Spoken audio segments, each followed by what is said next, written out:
ఓం శ్రీ రామచంద్ర పరబ్రహ్మణే నమః. భగవద్బంధువులందరకు హృదయపూర్వక నమస్కారాలు. ఓం శ్రీ రామచంద్ర పరబ్రహ్మణే నమః. ఆపదామపహర్తారం దాతారం సర్వసంపదాం లోకాభిరామం శ్రీరామం భూయో భూయో నమామ్యహం. శ్రీ వాల్మీకి రామాయణము 4వ కాండమైన కిష్కింధాకాండలోని 4వ సర్గయందు గల 1వ శ్లోకం నుంచి 35వ శ్లోకం వరకు గల అన్ని శ్లోకముల యొక్క వచన భావసారాన్ని సీతను అన్వేషించడంలో సుగ్రీవుని సహాయం కావాలి అని లక్ష్మణుడు కోరగా హనుమంతుడు వారిద్దరికీ నమ్మిక కలగజేసి వారిని తనతో తీసుకుని వెళ్ళుట అనే కథగా విందాం. పిమ్మట హనుమంతుడు లక్ష్మణుని మాటలు విని వారి సద్భావాన్ని కూడా తెలుసుకుని సంతోషించి మనస సుగ్రీవుని సన్నిధి చేరాడు. సుగ్రీవుని కార్యం సిద్ధించినది అని అనుకున్నాడు. ఒక ప్రయోజనాన్ని కోరి ఈ మహాపురుషుడు వచ్చాడు. ఈ కృత్యం సుగ్రీవుడు చేయగలిగినదిగా కూడా ఉంది. అందుచేత మహాత్ముడైన సుగ్రీవునకు రాజ్యం లభించే అవకాశం ఉంది. పిమ్మట చాలా సంతోషించిన హనుమంతుడు మాటలలో నేర్పరి అయిన రామునితో ఈ విధంగా పలికాడు. పంపా పరిసరాలలో ఉన్న వనముల చేత అలంకరింపబడిన ఈ అరణ్యం భయంకరమైనది, ప్రవేశింప శక్యం కానిది. ఇది అనేక విధములైన సర్పాలతోనూ మృగాలతోనూ నిండి ఉంది. అట్టి ఈ అరణ్యంలోకి నువ్వు నీ తమ్ముడు ఎందుకు వచ్చారు? లక్ష్మణుడు ఆ హనుమంతుని మాటలు విని రాముడు ప్రేరేపింపగా రాముని గురించి అతనితో ఈ విధంగా చెప్పాడు. కాంతి కలవాడు, ధర్మమునందు ఆసక్తి కలవాడు, 4 వర్ణములను స్వధర్మానుసారం నిత్యము పరిపాలించేవాడు అయిన దశరథుడు అనే రాజు ఉన్నాడు. ఆ దశరథుడిని ద్వేషించేవాడెవడూ కూడా లేడు. అతడు కూడా ఎవరిని ద్వేషించలేదు. అందరూ ప్రాణుల విషయంలోనూ అతడు 2వ బ్రహ్మదేవుడి వలె ప్రవర్తించేవాడు. అతడు భూరి దక్షిణలిచ్చి అగ్నిష్టోమాది యాగాలు చేసినవాడు.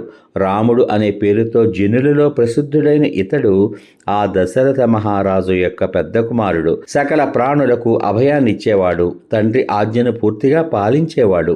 దశరథుని పుత్రులలో జ్యేష్ఠుడైన ఇతడు అందరికంటే అధికమైన గుణవంతుడు, రాజలక్షణ సంపన్నుడు, రాజ్య సంపదతో కూడినవాడు. కానీ ఇతడు రాజ్యభ్రష్టుడవడం చేత అరణ్యంలో నివసించడానికి నాతో కూడా ఇక్కడికి వచ్చాడు.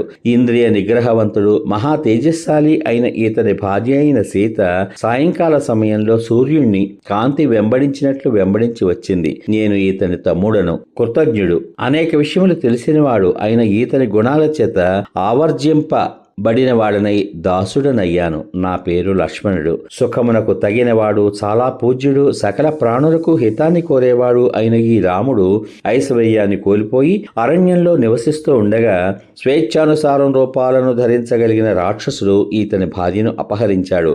ఆ విధంగా అపహరించిన రాక్షసుడు ఎవరో తెలియలేదు. శ్రీపుత్రుడైన ధనువు అనువాడు శాపవశం చేత రాక్షసత్వాన్ని పొందాడు. వానరరాజైన సుగ్రీవుడు మంచి సామర్థ్యం కలవాడు అని అతడు చెప్పాడు. గొప్ప పరాక్రమం గల ఆ సుగ్రీవుడు నీ భార్యను అపహరించిన వానిని గూర్చి తెలుసుకొనగలడు అని అతడు రామునితో చెప్పి ప్రకాశిస్తున్న శరీరంతో స్వర్గానికి పోవడానికి ఆకాశంలోకి ఎగిరాడు. నీ ప్రశ్నలకు సమాధానంగా ఈ విషయమంతా ఉన్నదున్నట్లు చెప్పాను. నేను రాముడు కూడా సుగ్రీవుణ్ణి శరణు పొందాము. పూర్వము ఏ రాముడు లోకాలకు ధనములను పంచిపెట్టి గొప్ప కీర్తి గడించి లోకులకు సంరక్షకుడిగా ఉండేవాడో అతడు సుగ్రీవుని సహాయం కోరుతున్నాడు. ఏ రాముని తండ్రి అయినా ధర్మమునందు ఆసక్తి గల దశరథుడు శరణాగత రక్షకుడిగా ఉండేవాడో అట్టి దశరథుని కుమారుడైన రాముడు సుగ్రీవుని శరణుజొచ్చాడు. ధర్మాత్ముడు, శరణాగత రక్షకుడు, పూర్వము సకల లోకమును రక్షించినవాడు, నా అన్నగారు అయిన అట్టి ఈ శ్రీరాముడు సుగ్రీవుని శరణ పొందాడు. ఏ రాముని అనుగ్రహం సంపాదించుకుని ప్రజలందరూ సుఖంగా ఉంటారో అట్టి రాముడు సుగ్రీవుని అనుగ్రహాన్ని కోరుతున్నాడు. ఏ దశరథ మహారాజు భూమి యందున్న సకల గుణాలతో కూడిన రాజులను అందరినీ తన సామంతులుగా ఎల్లప్పుడూ అనుగ్రహ దృష్టితో సత్కరిస్తూ ఉండేవాడు అట్టి దశరథుని జ్యేష్ఠపుత్రుడు, ముల్లోకాలలోనూ ప్రసిద్ధుడు అయిన రాముడు వానర రాజైన సుగ్రీవుని శరణుజొచ్చాడు.